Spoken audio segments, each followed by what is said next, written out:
আসসালামু আলাইকুম রহমতুল্লাহি ওবরাকাতু। প্রিয় ভাই ও বোনেরা, আজ শুক্রবার সকাল, রহমত ও বরকতে পরিপূর্ণ একটি দিন। আর এই দিনে মহান আল্লাহ পাক রব্বুল আলামিন তার বান্দাদের ওপর বেশি বেশি রহমত নাজিল করে থাকেন। তাই এই দিনে বেশি বেশি করে মহান রব্বুল আলামিনের ইবাদত করা চাই। তাই আজ সকালটা শুরু হোক আমাদের ফজরের নামাজ দিয়ে। আর ফজরের নামাজের পর প্রিয় নবী সাল্লাল্লাহু আলাইহি ওয়াসাল্লাম বলেছেন, বেশি বেশি করে আমার ওপর দুরূদ শরীফ পাঠ করো। নবীজির ওপর বেশি বেশি করে দুরূদ শরীফ পাঠ করার কথা বলেছেন।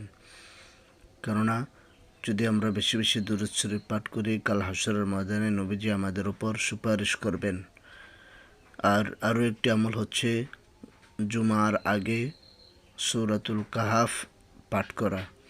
হাদিস শরীফের মধ্যে এসেছে, সূরাতুল কাহাফ কেউ যদি শুক্রবারে পাঠ করে এক জুমা থেকে আরেক জুমা পর্যন্ত তাহার জন্য একটি নূর চমকাইতে থাকবে। সুবহানাল্লাহ।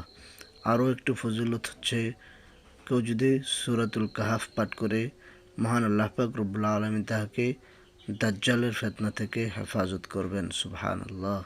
তাই শুক্রবার অত্যন্ত ফজিলতপূর্ণ দিন। এই দিনটাকে হেলায় হেলায় না কাটিয়ে আসুন আমরা একটু একটু করে আমল করি। ভিডিওটি ভালো লাগলে চ্যানেলটি অবশ্যই সাবস্ক্রাইব করবেন।